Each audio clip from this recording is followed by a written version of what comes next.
Rumah Sakit Fatmawati memang konsen terus melakukan langkah-langkah strategis dalam melakukan sharing knowledge, ya, pengembangan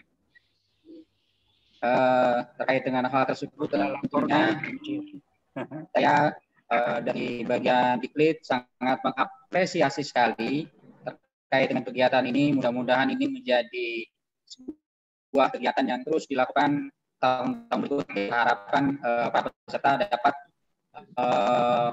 meningkatkan kompetensinya, meningkatkan skillnya melalui sharing.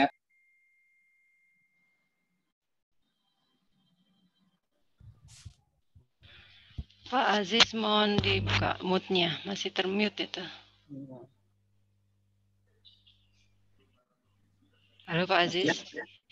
Ya, maaf. Ya Allah, dari tadi ini masih ini. Baik Bapak Ibu sekalian, saya ulangi lagi ya, tadi saya tidak menyadari masih ini saya. Baik, Bapak Ibu sekalian, kita mulai acara ini. Assalamualaikum warahmatullahi wabarakatuh. Selamat sore, dalam salam sejahtera buat kita semua. Bapak Ibu sekalian, bahwa acara webinar kali ini mengangkat tema nyeri bahu dan pundak dengan narasumber Dr. Beno Putra, spesialis kedokteran fisik dan rehabilitasi. Rumah Sakit Fatmawati, dengan moderator Dr. Esti, ya, Dr. Esti. Saya dari bagian Diklit, atas nama Diklit dan atas nama Rumah Sakit Fatmawati sangat mengapresiasi sekali atas kegiatan ini sebagai sharing knowledge dalam pengembangan kompetensi SDM Rumah Sakit Fatmawati. Seiring dengan rencana memang strategis bisnis Rumah Sakit Fatmawati, tentu tidak di era pandemi COVID-19 ini memang terus bergerak, ya, melakukan langkah-langkah strategisnya di era pandemi COVID adalah webinar series yang tentunya hari ini adalah sedang dilaksanakan. Ya, mudah-mudahan saya berharap dengan adanya kegiatan ini, ya, hari ini mudah-mudahan teman-teman semua, hadirin semua yang ikut bergabung di webinar series ini mendapatkan sharing knowledge dan skill, ya, sehingga teman-teman semua, hadirin semua dapat memperoleh pengetahuan, ya. Untuk itu dengan mengucapkan Bismillahirrahmanirrahim atas nama Rumah Sakit Fatmawati bagian Diklit, pada hari ini webinar series dengan mengangkat tema nyeri bahu dan pundak, ya, 16 Desember tahun 2020 saya nyatakan dibuka. Untuk itu acara berikutnya saya serahkan kepada moderator, yaitu Dr. Esti.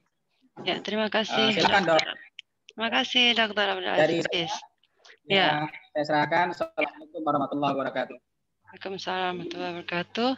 Baik, terima kasih. Alhamdulillah tadi sudah dibuka oleh Bapak Abdul Aziz dari bagian Diklit RSUP Fatmawati. Kita akan mulai presentasi Dr. Beno, tapi sebelum beliau memulai, saya akan bacakan kurikulum vitae Dr. Beno. Nama Dr. Beno Putra, spesialis kedokteran fisik dan rehabilitasi, tanggal lahir di Jakarta 18 Agustus, ini tahunnya dirahasiain ceritanya nih. Institusinya RSUP Fatmawati. Beliau lulus dokter Fakultas Kedokteran Andalas tahun 1988, lulus pendidikan dokter spesialis kedokteran fisik dan rehabilitasi di tahun 1997. Dengan pendidikan tambahan di Temasek Foundation dan Alexandra Health and Technical Assistant Program di 2009. Beliau pernah tugas di Puskesmas Timur di Kementerian Kesehatan, kemudian di RSUP Fatmawati sejak tahun 2000 sampai sekarang. Beliau adalah menjabat di Divisi Geriatri RSUP Fatmawati dan juga aktif sebagai pendidik klinis, dosen pendidik klinis di mahasiswa FK UIN, Syarif Hidayatullah. Dan beliau sebagai anggota IDI dan anggota Perdos Srijaya. Demikian kurikulum vitae. Dan berikut kita saksikan dan kita dengarkan Dr. Beno menyampaikan presentasinya selama 20 menit. Habis itu adalah kita lanjutkan tanya jawab sekitar jam 15 kita selesai perkiraannya ya. Terima kasih. Silakan Dr. Beno.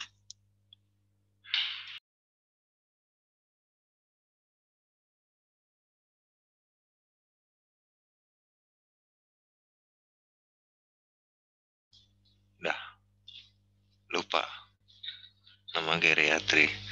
Baik, Assalamualaikum warahmatullahi wabarakatuh. Terima kasih kepada Rumah Sakit Fatmawati, terima kasih kepada Dr. Esti, terima kasih kepada Daria Varian telah menyempatkan saya untuk dapat memberikan share sedikit pengetahuan.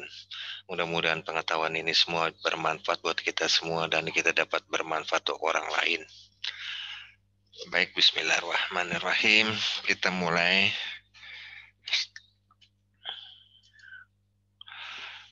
Pertama kali kita banyak rancu antara bahu dan pundak, tengkuk dan leher. Kita harus bedakan leher bagian depan, tengkuk bagian belakang. Kita selalu sakit leher kita dok, pada maksudnya tengkuk. Nah, bahu itu yang paling kompleks dia sehingga mudah cedera. Bagian-bagian bahu ada tulang, ada otot. Jadi di situ ada sendinya yang bisa bergerak ke arah mana saja, banyak arah. Sehingga dia akan kemungkinan cedera sangat besar.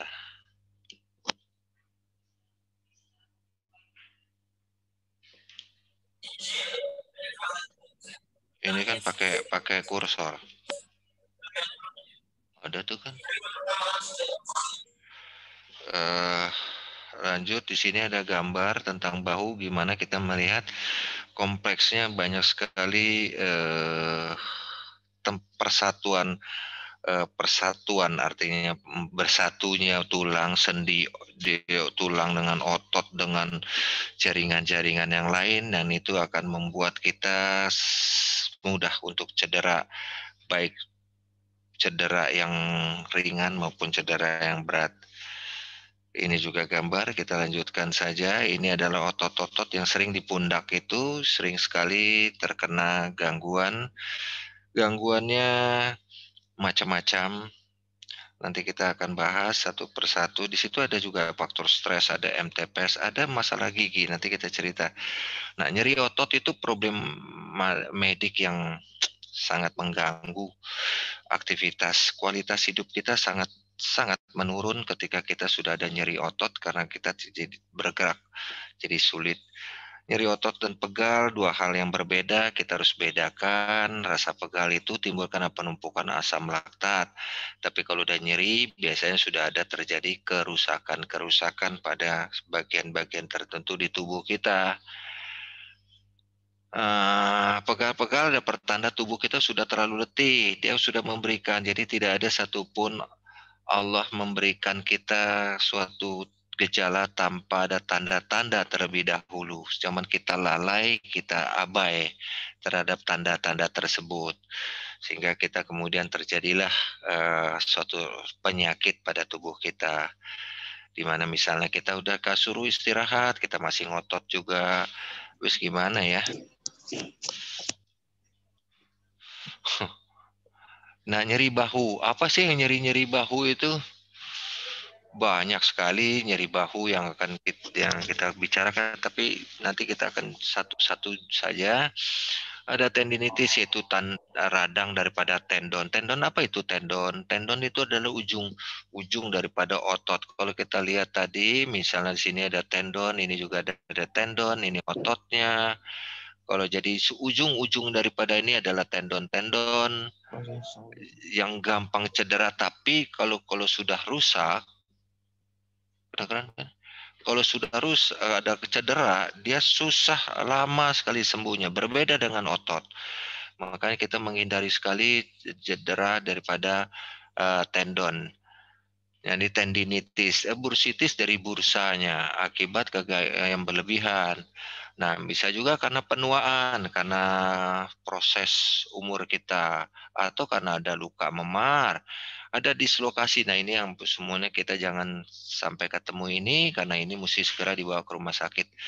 Bahu kaku atau frozen shoulder ini akibat lalai dalam penanganan suatu nyeri bahu, di mana nyerinya sudah hilang, tapi kekakuan dari sendinya masih terus terjadi. Ada istilahnya ada otot tertarik, ada cedera saraf, ada tendon tadi, ada retak, ada juga stroke. Stroke juga salah satunya akhir ujung daripada stroke yang tidak tertangani dengan baik akan terjadi shoulder hand syndrome.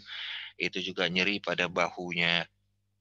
Sekarang nyeri pundak. Nyeri pundak itu ada, ini yang banyak menurut saya, ada myofascial trigger point syndrome. Di Rumah Sakit Fatmawati itu ada khusus dokter yang menangani untuk MTPS ini.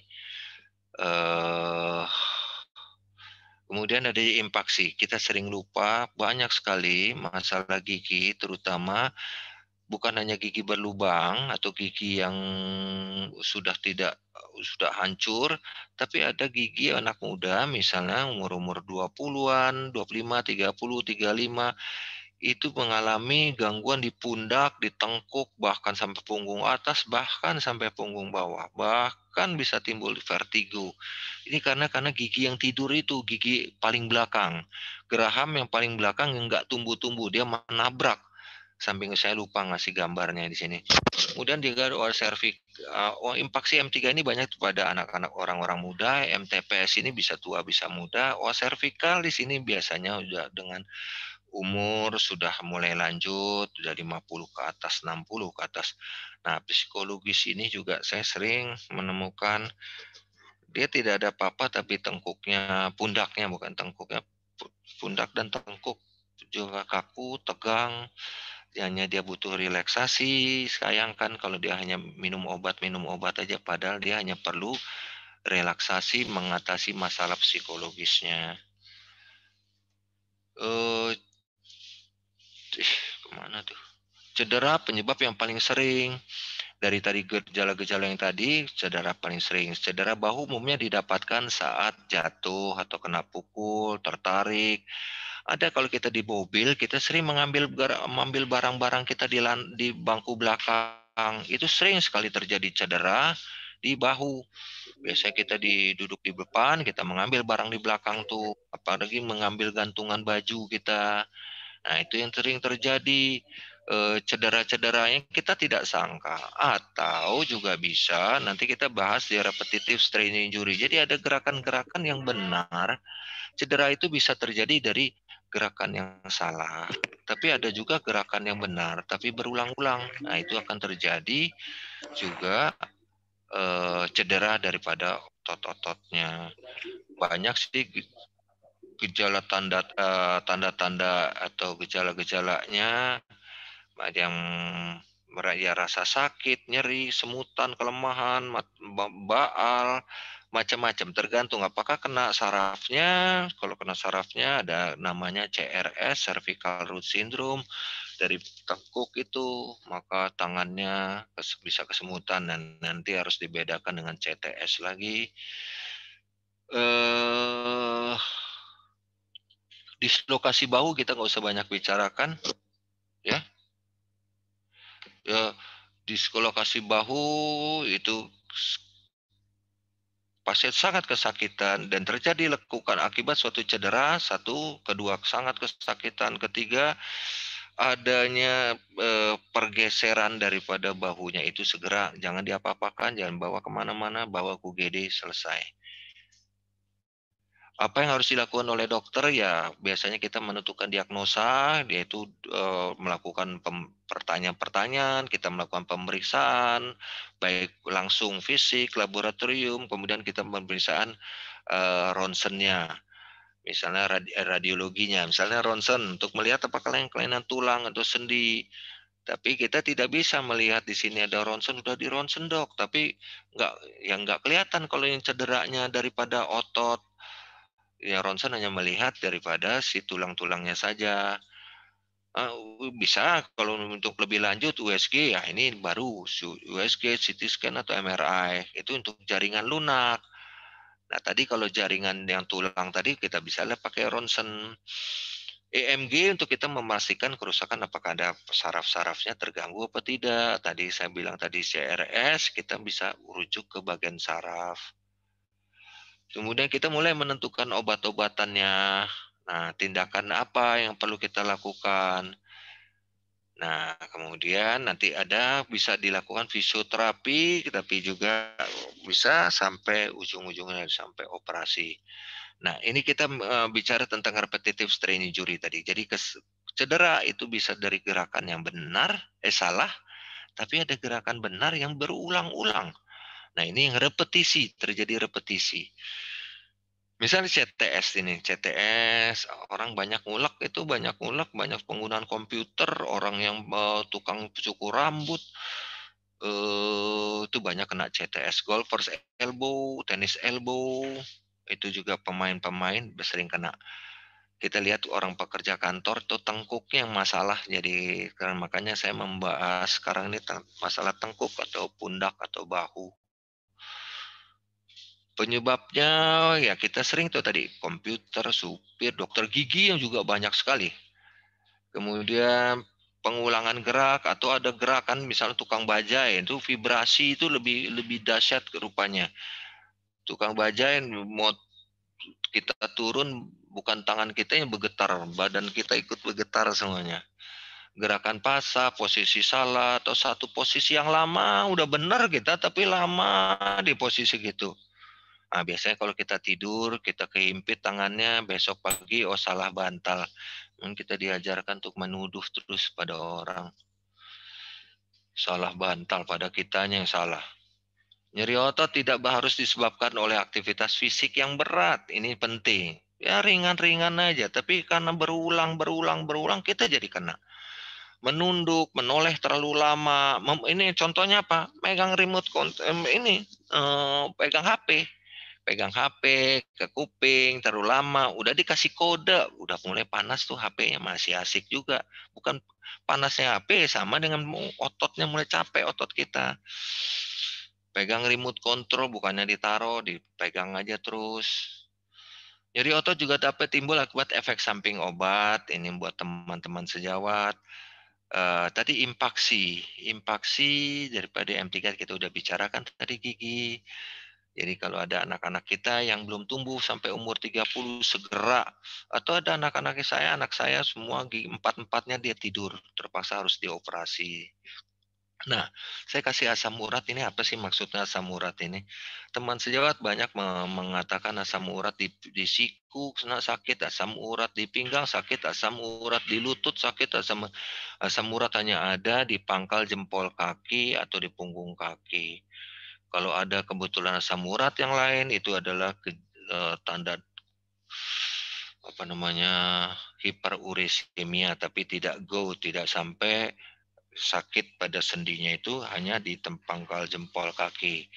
Sekarang bagaimana pengobatannya atau bagaimana caranya kita? Ya kalau ringan dia dapat sembuh sendiri.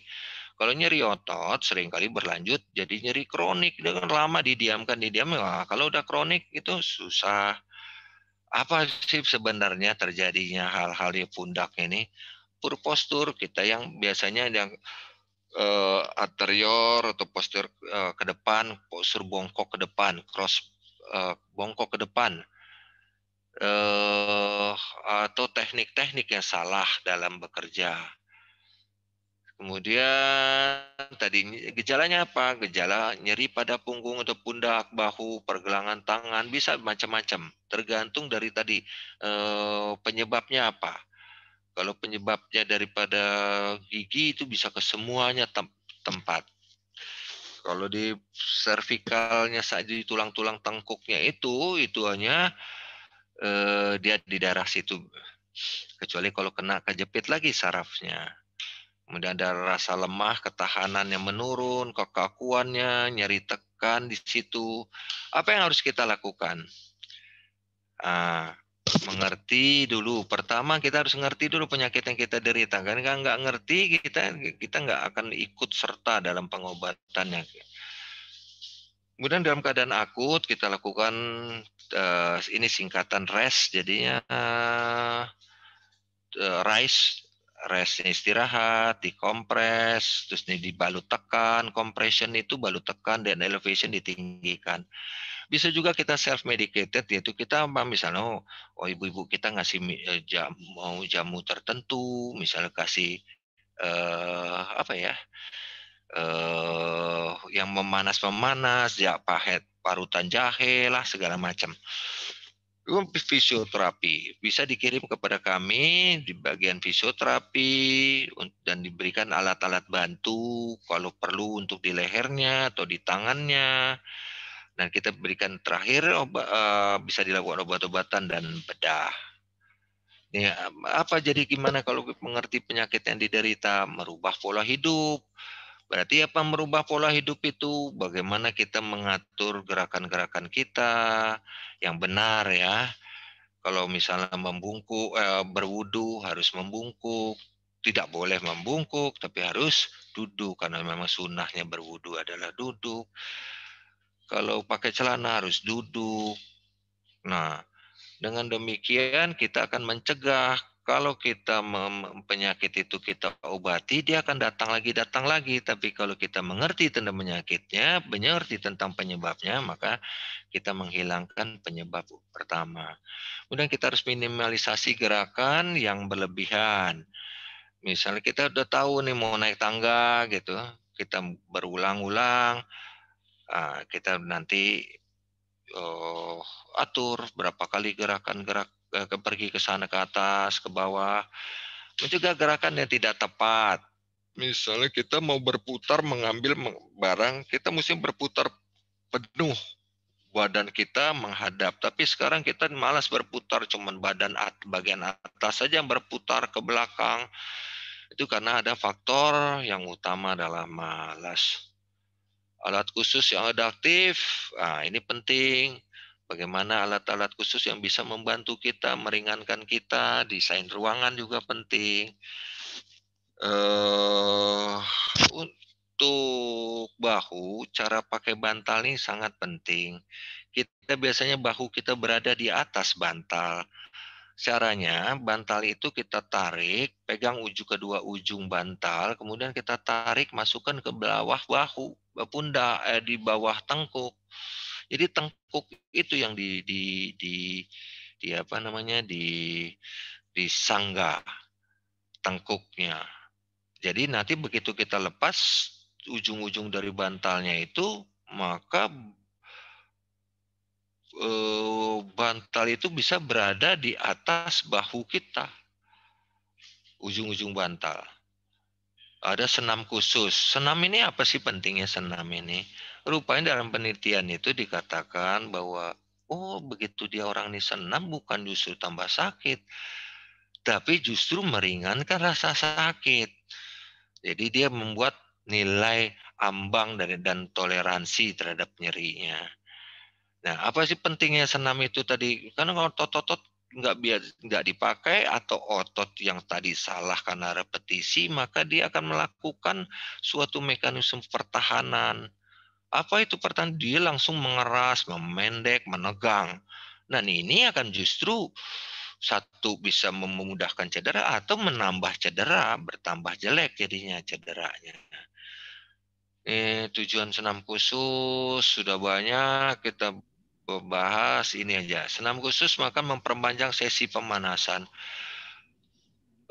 Penting banget dengan senam khusus itu kita sesi pemanasan sehingga waktu kita olahraga tidak cedera, dan membantu mengurangi nyeri. Intensitas latihan dapat ditingkatkan secara bertahap, tapi jangan meningkatkan lebih dari 10% setiap kali peningkatan.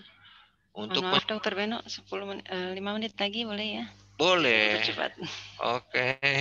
Untuk minimalkan nyeri otot setelah latihan dengan cara meningkatkan aliran darah ke otot seperti dipijat. Nah, ini tadi self medicated bisa masuk di sini. Bisa dipijat, mandi dengan air hangat, latihan intensitas rendah, duduk di sauna dan lain-lain.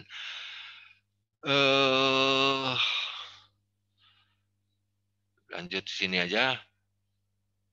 Ini adalah gambar-gambar tentang latihan pada bahu. Karena yang terjadi adalah bahu itu kita yang sering adalah postur kita yang tidak bagus, postur kita membungkuk, postur kita sehingga jadi ke anterior cross, kita jadi bahu itu cenderung, pundak itu cenderung ke depan.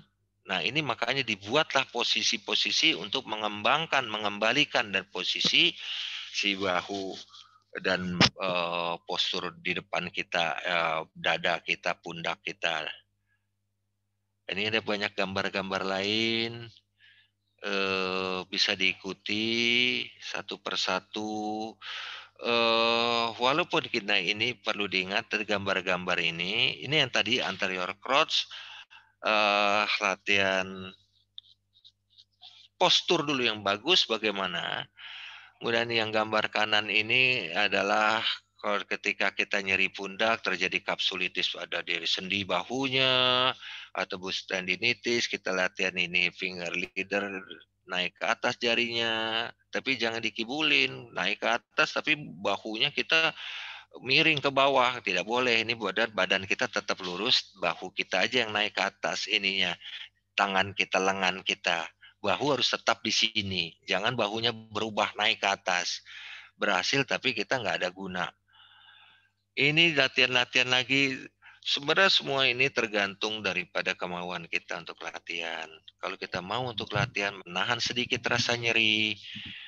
Dan terakhir, kalau masih ada masalah, silahkan datang ke Rumah Sakit Fatmawati, ke bagian rehabilitasi medik.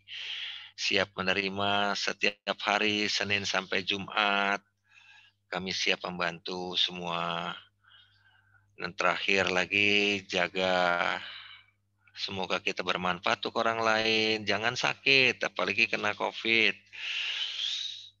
Kita sedang musibah, kalau gitu kita perbanyaklah sedekah. Sedekah dengan apa? Sedekah ilmu. Dengan demikian selesai. Ini cerita tentang MTPS. Assalamualaikum warahmatullahi wabarakatuh. Ya. Ini udah habis slide-nya ya, Dokter Beno? Banyak. Iya, masih ada. Tapi mungkin bisa kita sambung lagi dengan pertanyaan. Bapak Ibu yang hadir di webinar ini, silakan apakah ada yang mau bertanya? Boleh. Belum ada pertanyaan, belum kita ada. tadi lanjutin. Ya, oh ini ada kesimpulan belum? Iya. Ya, silakan kesimpulannya dokter. Sebelum tadi kita ada kita bisa lihat di sini ada posisi postur tubuh kita yang nggak bagus, ada anterior upper cross atau lower, jadi atau anterior atau posterior. Ini posisi pundak bungkuk kita, tapi ada juga perut kita lebih ke depan, ini juga jelek. Jadi kita harus postur yang baik. Ini yang menimbulkan segala macam tadi yang terjadi repetitive strain injury.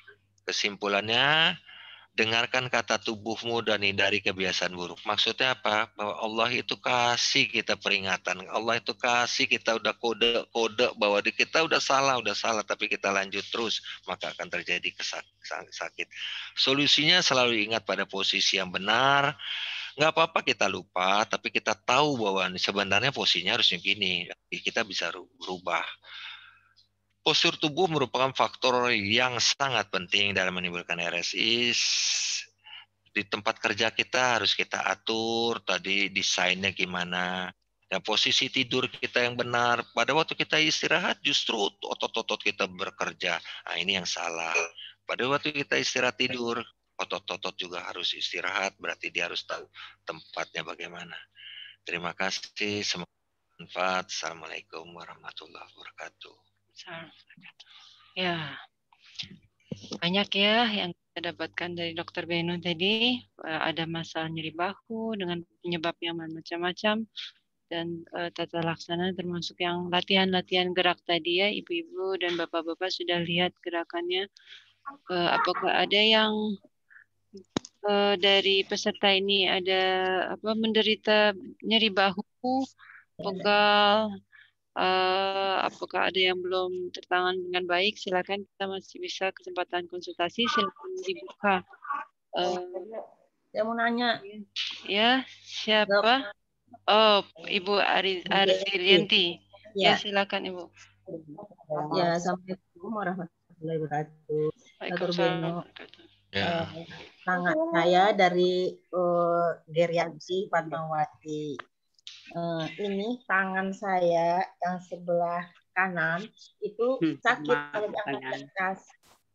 Sakit kalau diangkat ke atas. Terus nggak bisa naik ke atas. Nah, saya takut mau ke rumah sakit karena pandemi. Terus kalau pagi tangan ini kram sama kaki. Itu solusinya gimana, Dok? Baik. Kita samakan dulu persepsi kita. Kram yang dimaksud Ibu itu apa, Bu? Kram itu sakit. Kesemutan. Nah, jadi bedakan antara kram itu tiba-tiba sakit karena ada satu gerakan yang berlebihan. Itu tidak lama. Kalau baal bahwa dia tidak ada rasa, kalau kesemutan dia udah ngerenyem-ngerenyem. Peminat, Tante Mbak Esti. Jadi ada Mbak Esti itu. Tante saya itu. Nah, di sini ada Mbak Esti, ada Uda Beno juga ada sini. Jadi itu akan kita periksa bahu Ibu sebenarnya bisa terjadi tendinitis, bisa terjadi kapsulitis. Ibu kan nggak bisa sekarang tolak pinggang kan? Nggak bisa tolak pinggang karena dia langsung tangan Ibu ke belakang, tidak bisa di samping, Ibu juga tidak bisa diangkat ke atas. Tadi kita ada gambarnya, latihan yang ini. Ini juga bisa kita pakai, ya. Ini bisa kita latihan yang gambar-gambar ini. Ibu bisa lihat kan gambarnya? Oh, bisa Dok, bisa. Nah, sama yang kanan ini, yang kanan, Ibu pakai satu lengan Ibu, lengan kanan misalnya, Ibu lengan kiri, lengan kanan di atas meja. Ini tapi sebaiknya dia dipakai di sini ada pemberat untuk bisa lebih menarik ke bawah daripada bonggol Ibu yang ada di bahu Ibu. Jadi ini pakai pemberat. Jadi ini diputar ke depan, ke belakang, ke kiri, ke kanan, kemana aja. Asal jangan ke muka orang. Ibu lakukan. Kemudian Ibu naik tadi bahu tangan Ibu, jari Ibu naik ke atas. Naik jari Ibu pelan-pelan di tembok. Tapi yang penting bukan berhasilnya sampai di atas, tapi ada prosesnya. Karena soman berhasil di atas tapi pundak Ibu jadi posisinya begini. Kalau Ibu ngelihat Ibu posisinya begini. Salah, Ibu hanya boleh begini tetap. Ibu naik tapi bahu Ibu, pundak Ibu lurus ke depan. Ya, Ibu naik karena jari Ibu naik ke atas tapi jangan jadi karena mau berhasil Ibu jadi miring begini, mau naik ke atas. Itu gitu. Tetap tegak ya. Ya, jadi itu yang penting. Jadi kita jangan sampai salah triknya. Kita mau berhasil, nggak penting berhasil nilai ta'ala aja. Gerakan salah nggak apa-apa, benar nggak sampai tinggi nggak apa-apa. Yang penting kita udah usaha. Gitu. Kemudian yang tadi ini pakai katrol juga boleh, kita bantu, kita pakai. Kalau saya lebih suka memakai tongkat sapu. Karena tongkat sapu itu kita bisa mendorong. Kalau pakai kain ini di belakang, kita lakukan tangan di belakang kanan, pegang kain, kita nggak bisa mendorong, hanya bisa ditarik. Jadi nggak ada aktif untuk yang sakit. Saya lebih suka pakai bambu atau kayu, gagang sapu. Jadi dia bisa sebagai pasif, dia bisa juga aktif untuk gerakannya. Itu kalau yang kesemutan itu nanti kan bisa diperiksa memang dari ada saraf yang kejepit di atas, bisa di pergelangan tangan, itu nanti diperiksa dengan pemeriksaan biasa. kita tes kompresi, atau kita tunnel test, atau nanti kita periksa tadi ada pemeriksaan EMG, pemeriksaan sarafnya. Ya. Gitu Ibu, semoga Ibu bagus terus dan kita semua terhindar dari COVID. Ya Bu. Terima kasih Dok. Assalamualaikum. Kenapa Bu? Terima kasih. Dok, saya mau nanya Dok.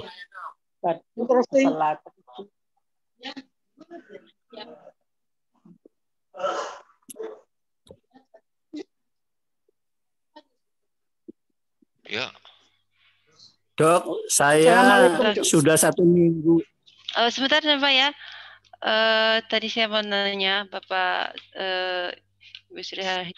Yang lain tolong, saya akan bacakan dulu sebentar yang dari chat karena ada 4 pertanyaan dari chat. Kalau ada yang tanya nih Dok, dari Nana Humar, Ibu Nana Humar, pada cedera akut apa bisa disuntik steroid pada nyeri pundak itu apa?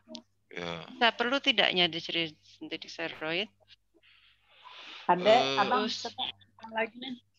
Kalau kita saya tidak biasa memakai suntik karena saya, tapi nanti beberapa teman sejawat akan melakukan hal tersebut. Steroid yang kita suntikan bagus asal bisa tepat masuknya di daerah yang memang membutuhkan untuk daerah tersebut dilakukan suatu kayak semacam pencairan ataupun dengan steroid itu maksudnya adalah penghilang radang.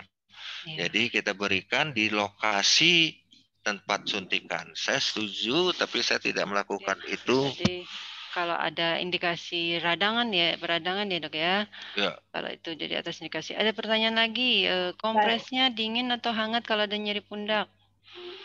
Selalu kalau hukumnya terbalik, kalau panas dikasih dingin, kalau dingin dikasih panas. Jadi kalau kita orang demam karena dia panas, kita kasih yang dingin. Kita lihat panas nggak, kita kasih dingin. Begitu rumusnya. Begitu ya Dokter Esti? Ya. Kalau ada nyeri, pegal, kesemutan di bahu yang belum jelas, baiknya gimana ya Dok ya? Penyebabnya apa nih katanya? Saya gabungkan 2 pertanyaan. Lebih baik datang aja ya Dok. Kalau banyak kalau kita lihat banyak sekali penyebab yang dokter terangkan, mungkin Ibu Kus dan Bu Yusra Samsi bisa lebih jelasnya datang ke dokter untuk diperiksa lagi karena banyak hal yang akan nyeri bahu. Ya. Oke, kita lanjutkan. Siapa yang mau nanya? Bapak Samsi. Ya Pak, silakan. Mute-nya di unmute dulu suaranya. Tadi siapa yang tadi menanya ya? Tadi sudah dibacakan di chat. Ya. Pak Yus. Oh sudah, Pak Yus sudah. Ya. Oh, iya. Ya. Tadi dibacakan di chat tadi. Ya, terima kasih Pak Yus. Silakan. Bu Sri Rahyuningsi, ini tante saya nih. Oh ya. Terima kasih. Assalamualaikum Dokter Beno. Dokter Beno. Ya Bu, Beno banjir artinya Bu. Maaf. Bahasa Beno kromo inggilnya banjir. Banjir, nggih. Ya. Saya mau nanya Dok, saya ada keluhan di lengan atas saya ini ada rasa sakit, ngilu, nyeri gitu Dok. Oh. Terus sudah Bu? Saya ini, tetapi kadang-kadang ya. Terus gimana? Terus cerita Bu? Kadang-kadang itu kayak apa ya Dok, megang HP tadi kalau megang kelamaan dia jatuh nggak kuat saya. Karena salah tidur atau gimana Dok? Apa perlu periksa ini? Iya, periksa. Tapi saya takut meriksa Ibu.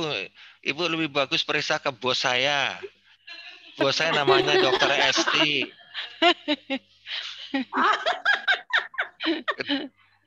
Itu Dokter Esti itu. Iya.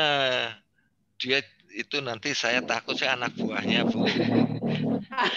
Dokter Tapi kalau sebaiknya saya apa yang harus saya lakukan Dok? Ibu pertama nyeri itu memang bisa dari minum obat, bisa Ibu dari kompres saja hangat.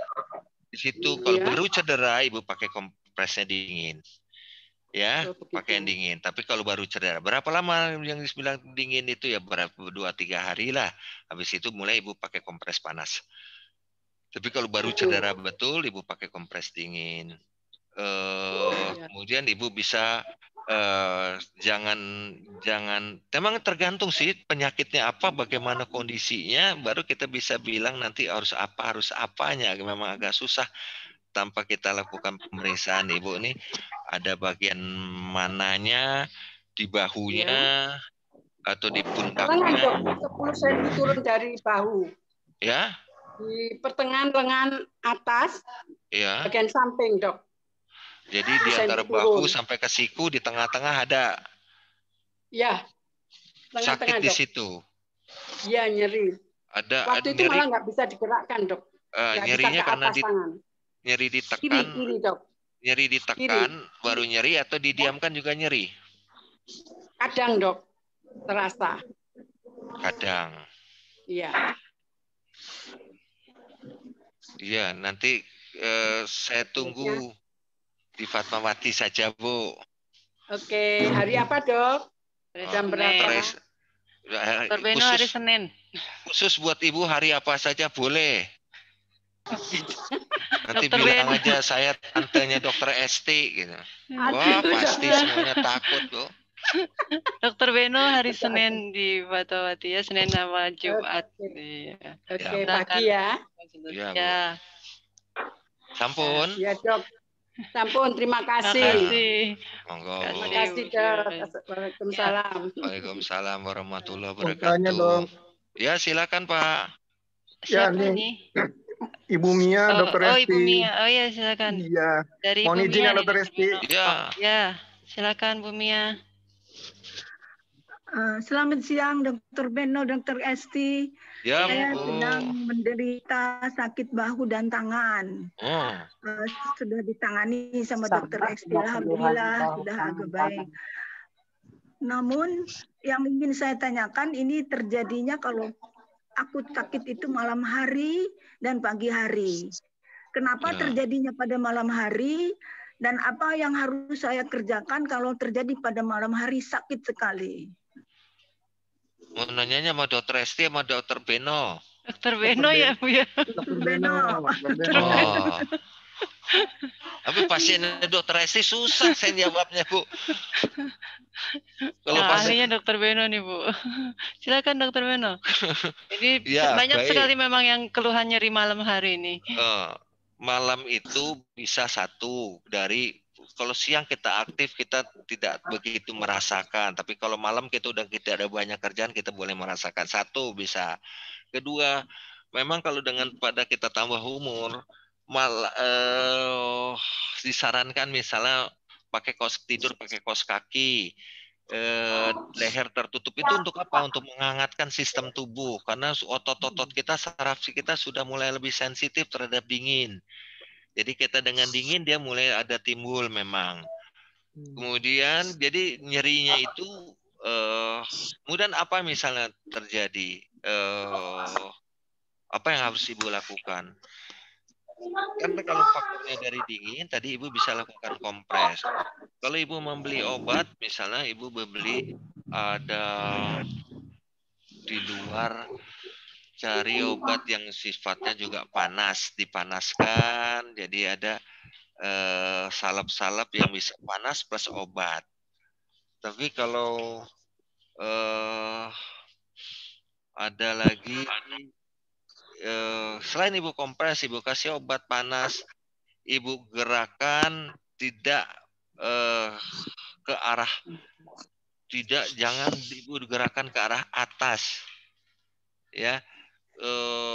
Nanti kalau sudah tidak nyeri baru Ibu lakukan ke arah atas, tapi kalau waktu sedang keadaan nyeri itu akan satu bertambah, kedua ada yang kita takutkan untuk ada vagus, nervus vagus Ibu justru akan terangsang lebih kuat ketika Ibu melakukan gerakan ke atas.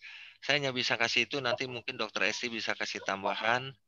Jadi satu kompres hangat, kedua Ibu jadi kompres hangat, ketiga kedua Ibu pakai apa namanya? Pakai kaos kaki hangat kan tengkuk pundak sekarang ibu pakai shawl gini kan. Nah, hal seperti ini yang bagus memang.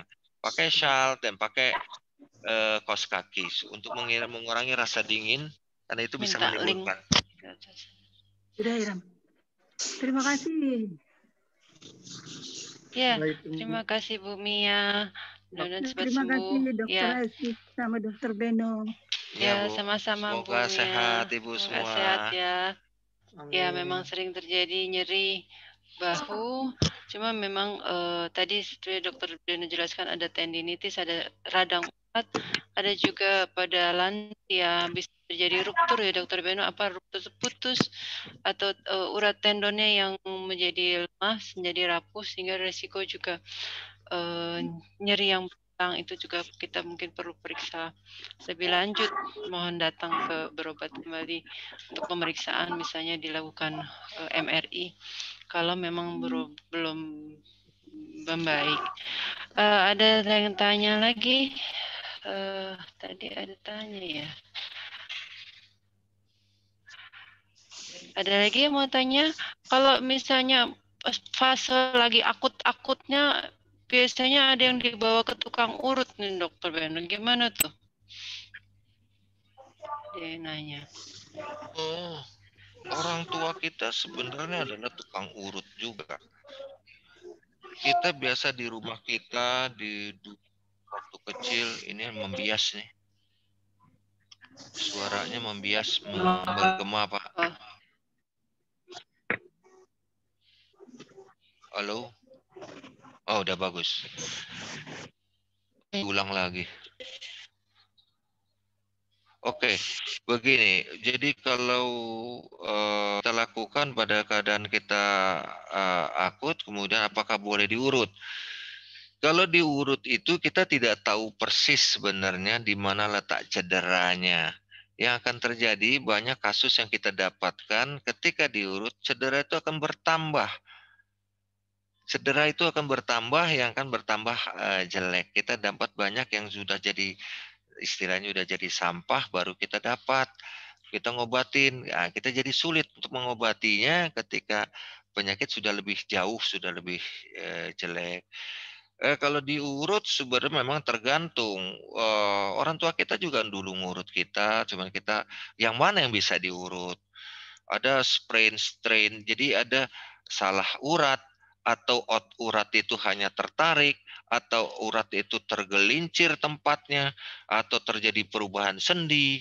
Nah, kita nggak tahu itu yang mana. Pada pasien-pasien tidak tahu itu yang mana. Jadi kita sulit juga nanti ngasih tahu kalau ini boleh diurut, kalau ini nggak boleh diurut, gitu. Nah, ada tempat-tempat misalnya juga kita boleh urut. Kalau tempat-tempat yang di daerah sendi yang tipis permukaannya, tendonnya itu, urat-uratnya itu tipis ke permukaan, kita nggak bisa urut. Tapi kalau otot-ototnya di otot, misalnya otot betis, otot paha, otot itu boleh kita urut. Banyak orang nggak boleh, apalagi juga dokter jangan diurut, orang rematik, yang penyakit rematik, penyakit gitu jangan diurut. Mau boleh diurut, tapi dengan teknik-teknik yang baik, tidak ekstrim.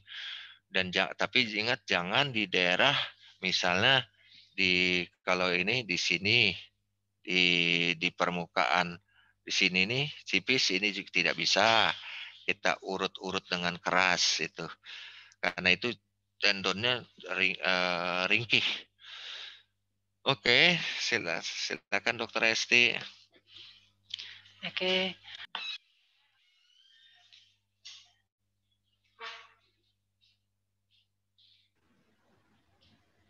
Assalamualaikum, selamat sore. Silakan, masih ada yang mau tanya? Ya. Siapa ini? Dok Mansa. Iya. Halo, Assalamualaikum. Iya, Pak. Silakan Pak, jelas. Ini saya agak ingin bertanya dengan Pak Dokter Beno. Jadi saya ada sakit di punggung ini ya. Jadi kalau ngangkat gini sakit. Sudah saya ke dokter. Itu katanya ada gejala pengeringan cairan sendi gitu Pak Dokter. Tapi saya sih lebih cenderung baca di artikel di internet itu duristis apa namanya ya. Jadi kalau begini ini agak sakit Pak Dokter. Oh, diangkat bau ke atas sakit. Iya. Ini sumbernya kayaknya di sini nih. Gitu. Ya. Kalau Bapak tekan di bahu depan itu ada titik yang sakit Pak ya. Misal di situ ada tendon bicipitalis namanya. Di situ yang paling sering juga cedera di situ. Atau kalau Bapak belakang, Bapak pencet di belakang daripada di sini nih bahu kita nih Pak ya. Di bahu kita, ini ada garis baju saya bahu. Kemudian di belakang sini kalau ada kita pencet di sini itu juga sakit, itu juga tempat-tempat yang sering kita biasanya kalau dokter Esti di sini kita suntik. Bapak bisa baru. Oh? Enggak, ya maaf. Penyebabnya apa tuh Pak Dokter? Cedera, karena kita saraf banyak tadi yang kita gerakan benar tapi berulang, atau kita nggak sadar ada gerakan-gerakan yang salah. Dan utamanya memang solusinya itu solusinya kita istirahat.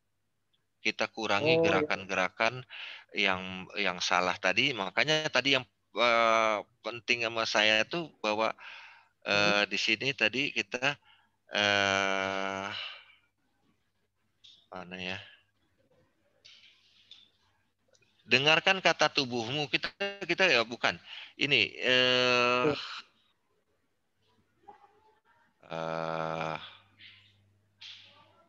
mengerti tentang penyakit Bapak. Bapak mengerti dulu tentang penyakitnya, terus berarti kemudian Bapak sudah mengerti tentang kode-kode. Kalau dia mulai gerak, mana yang gerakan-gerakan yang sakit, gerakan-gerakan yang tidak benar. Nah, itu hal yang membuat kita jadi cedera, kita tahu. Jadi jangan kita menambah cedera, jadi bukan diobati, tapi jangan menambah cedera yang sudah ada terus.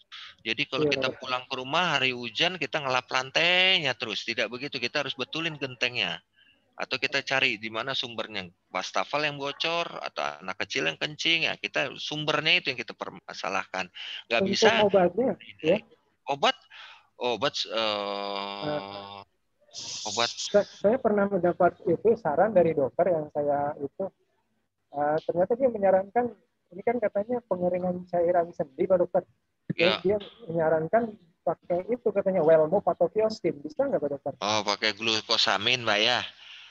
Pakai glukosamin yang bagus, pakai kondroitin, glukosamin. Ya, itu pakai yang 3 triple yang pakai glukosamin, kondroitin, MSM. Ya, kita boleh sebutin nggak Dokter Esti? Pakai kalium bisa diclofenac.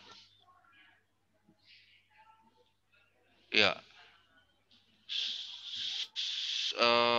saya Bapak misalnya punya di rumah, kalau itu sediakan 1 kalium diclofenac. Kalau saya suka pakai kalium diclofenac karena untuk pada lansia, saya kurang suka memakai natrium diclofenac. Karena kalium diclofenac juga dalam keadaan akut lebih bagus. Bapak minum yang 50 mg 1 kali sehari cukup. Kalau nggak mempan, Bapak baru boleh naik 2 kali 1. Tapi 1 kali coba dulu pas sakit itu. Tapi tadi penting Bapak mengerti dulu penyakitnya. Kenapa sampai bahu? Kalau kering itu saya sih memang semua bagian tubuh kita udah mulai mengering, kita udah mulai umur. Makanya sebenarnya begini, kenapa kita mengering? Kenapa pertanyaannya sekarang? Kenapa usia 25-30 orang udah ubanan? Kenapa usia 25 orang kena stroke? Karena ada ilmu kita yang sebenarnya ada yang kurang tepat. Kalau kita bertanya sekarang, berapa kita harus minum air putih? Jawaban adalah 8 gelas atau 2 liter. Betul ya Pak ya? Padahal sekarang saya contohkan begini. Kalau Bapak mau menyiram pot bunga di atas meja, sama Bapak mau nyiram pot drum, apakah sama ininya? Tidak sama. Artinya semua penyakit kelainan pada sendi, pada otot, pada tendon, penyakit rematik, stroke, pelupa, alergi, itu banyak disebabkan dari salah satunya dari kekurangan air. Bahwa kita sebenarnya udah dehidrasi, namanya dehidrasi kronik. Tadi orang ubanan cepat. Kenapa? Karena kita salah minum 8 gelas. 8 gelas saja salah. Jadi kalau tergantung dari berat badannya. Jadi kalau berat badannya misalnya kita berat badan 80 kilo, maka kita kebutuhan cairan kita 30 sampai 40 cc per kilo. Kita pakai 40. Saya suka pakai 40 karena berat badan kita dianggap normal 50 kali 40 2000. Nah, itu yang dapatnya 2 liter itu, 2000 cc, 8 gelas. Itu pakai perkalian 40. Jadi kalau berat badan Bapak 80 kali 40. Kecuali Bapak ada penyakit ginjal ya. Berarti Bapak butuh 3200. Kalau ada yang orang berat badan 100 kilo, berarti 4 liter dia minum. Kalau saya ketika berat badannya dianjurkan ya. Ya. Kalau berat badan saya sekitar 43, Pak, ringan, terlalu ringan sih. 43 kali 40 tadi 1600 cc Bapak. 1600 berarti Bapak cuma butuh kira-kira 7 gelas lah. Bapak enak jenenge kene aku Budian. Iya. Itu. Oke, terima kasih Pak Dokter ya. Ya. Jadi intinya salah satunya adalah minum yang juga yang banyak. Oh iya. Terima kasih Pak Dokter. Pak Ya, Dokter mari Pak. Ya, terima kasih Pak Rohman. Masih ada yang nanya nih dok di chat. Ada yang sakit pundak dari leher sampai ujung bahu, sampai mengganggu saat posisi tidur. Kalau posisi ke kiri, kebetulan yang sakit leher kiri, bagaimana sarannya dok? Udah pernah cabut gigi geraham, juga impaksi, udah dicabut semuanya, tapi masih ada sakit. Bagaimana saran dokter Beno? Mungkin ini kayaknya terkait apakah postur ya dok ya? Coba. Ini dari Husnia, dari Irmik. Ketika kita memang impaksi itu terjadi bertahun-tahun, impaksi baru ketahuan biasanya. Dan setelah sekian lama impaksi baru bertahun, saya mendapatkan pasien sudah tidak bisa, pada umur dia baru 27, dia tidak bisa menggerakkan kepala ke kiri, ke kanan, ke atas, ke bawah. Karena itu sudah terjadi bertahun-tahun, diobati, dilap lantainya, bukan dibetulin gentengnya. Jadi kita cari kenapanya, oh rupanya dari impaksi. Impaksi yang bertahun-tahun itu sudah menyebabkan terjadinya perubahan struktur dia sendiri. Jadi Bapak maunya enaknya tuh kemana, ke kiri, kemana. Nah, dia akan cenderung ke situ, sehingga nanti akan terjadilah mulai kekakuan. Jadi tadi dibilang memang postur sekarang yang kita mau coba cari Bapak. Gigi sudah tidak ada masalah, umur tergantung memang dari servikal, kalau ada pengapuran ya latihan. Semuanya juga penyakit ini kita harus butuh latihan leher. Ada latihan namanya neck collier exercise. Kita biasa hari Senin di Fatmawati ada mengadakan latihan buat pasien-pasien saya itu. Siapa saja sebenarnya, pasien mana saja boleh ikut latihan di grup saya hari Senin sekitar jam 10-11 siang. Kirain di share. Jam 10-11 siang Bapak bisa datang ke grup saya untuk latihan khusus leher. Oke. Resti siap? Ya, jalan. Ya, itu tadi dari Mbak Krisna di Irmik yang nyeri. Mungkin juga posturnya Mbak Husnia di Irmik. Mungkin perlu evaluasi di Irmik, kan banyak kerja di duduk atau berdiri ya. Banyak mungkin pengaruh akibat aktivitas kerja yang membuat nyeri pundaknya ini ya Mbak Husnia. Silakan datang lagi kontrol ke Dokter Beno. Ada lagi kalau tadi nyeri bahu, bagaimana posisi tidur? Misalnya udah dijelaskan tadi Dokter Beno jelaskan gimana pakai bantalnya dimasukkan ke pundak, masuk ke pundaknya ya. Ke tekuk sini. Nanti waktu kalau kita tidur miring, tangan kita bisa masuk ke bawah bantal, tapi jadi tetap masuk bantal tetap di sini. Jadi kalau kita misalnya mau ngelihat nanti ini, jadi bantal itu masuk ke sini. Nah, gitu. Jadi bukan bahu kita ada di sini begini, kosong di tempat di sininya kosong, tapi kita harus isi di sininya waktu tidur. Jadi kepala dari pantat terus naik ke punggung bawah, ke punggung atas sampai ke leher, garisnya satu garis lurus, tidak ada kemiringan. Pinjem ini nih, bener juga nih pakai ini nih. Gitu. Jadi kita pakai, kita nggak pakai, taruh bantalnya itu nah tidur begini. Ya, tapi tidur. Nah, ini tarik ini satu nih, ininya di pojok di sini, sudutnya tarik. Nah, terus kita tidur. Jadi yang disangga tuh nanti coba lihat. Apalagi kalau ibu pas mau tidur, ingat saya tambah lelap tidurnya. Ketahuan Dokter Beno nih. Ya. Maaf ya Jadi, bapak-bapak. kalau yang bapak-bapak nggak bisa ingat Dokter Beno ya? Nggak bisa, jangan. Dengan Dokter Esti aja. Iya, ini juga memang banyak yang keluhan nyeri leher, pinggang sampai dari leher, pundak, punggung bahkan sampai pinggang.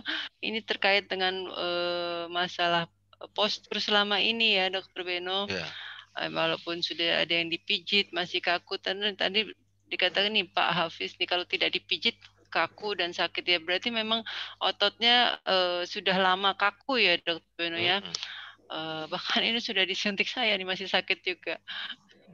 Oh iya, Barin. Tapi memang perlu kita latihan terus yang rutin ya, Dok, untuk meregang pundak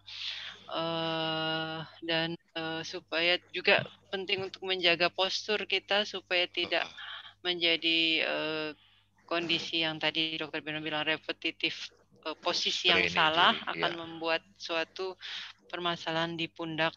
Ada satu tambahan Dokter Esti. Jadi ini perumpamaan. Kalau kita contohnya ada mau membengkok, ada suatu besi yang keras yang bentuk lingkaran begini. Bagaimana caranya kita mau membuat besi ini jadi lurus? Kita bengkokkan nggak mungkin, nggak kuat. Akhirnya kita harus panaskan, kita bakar.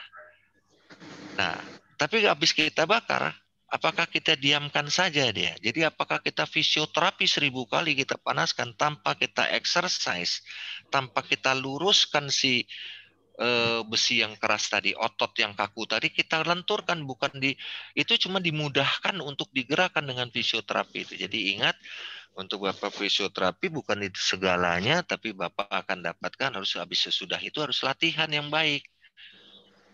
Itu yang perlu diingat. Latihan. Oke. Ya, Bapak-bapak, Ibu-ibu udah jam 15 sekarang dan mudah-mudahan cukup jelas. Tapi kalau belum jelas silakan datang konsultasi ke Dokter Beno di hari Senin dan Jumat di RSUP Fatmawati di Poli Rehabilitasi Medik di Gedung Azalea. Dan kita hari ini mendapat masukan banyak tentang apa itu nyeri pundak dan bahu. Tadi ada dari mulai radang, dari tendinitis, ada cedera bahu, ada dislokasi yaitu copotnya sendi, ada juga karena ternyata gigi M3 aja yang tidur tadi, impaksi juga bisa menyebabkan nyeri bahu dan pundak. Dan pentingnya adalah untuk menjaga postur jadi yang tidak menjadi apa tadi Dokter Beno bilang membungkuk dan juga pinggangnya yang membungkuk sehingga bahunya menjadi bungkuk, dan juga tadi kegiatan-kegiatan baik itu memegang remote TV, pekerjaan yang merunduk mungkin komputer, dan juga megang HP itu juga mempengaruhi masalah-masalah pundak kita. Dokter Beno, karena nggak ada lagi ya, para peserta Bapak dan Ibu, karena tidak ada pertanyaan lagi, dan ini rekaman webinar ini insya Allah akan dapat dilihat di YouTube. Cari Dikrit RSUP Fatmawati di YouTube dan bisa dicari nanti untuk masalah nyeri bahu dan pundak yang disampaikan Dokter Beni. Ini kita bisa lihat lagi di YouTube ya. Tidak ada masalah lagi ya Dokter Beno, kita bisa sudah ini ya. Kita ucapkan terima kasih kepada Dokter Beno yang atas ilmunya berbagi kepada kita dan juga saran-sarannya. Insya Allah menjadi amal jariah ya, ilmu yang bermanfaat buat kita semua dan sedekah yang bermanfaat buat kita semua. Dan juga kepada penyelenggara di sini dari Avaria yang menjadi mensponsori acara ini, dan juga Dikrit RSUP Fatmawati Dan kepada Bapak Ibu semua yang peserta webinar ini, saya ucapkan terima kasih. Kita tutup ya dengan mengucapkan alhamdulillahirrahmanirrahim. Acara ini ditutup, mudah-mudahan kita bisa jumpa lagi dengan topik yang lain. Terima kasih.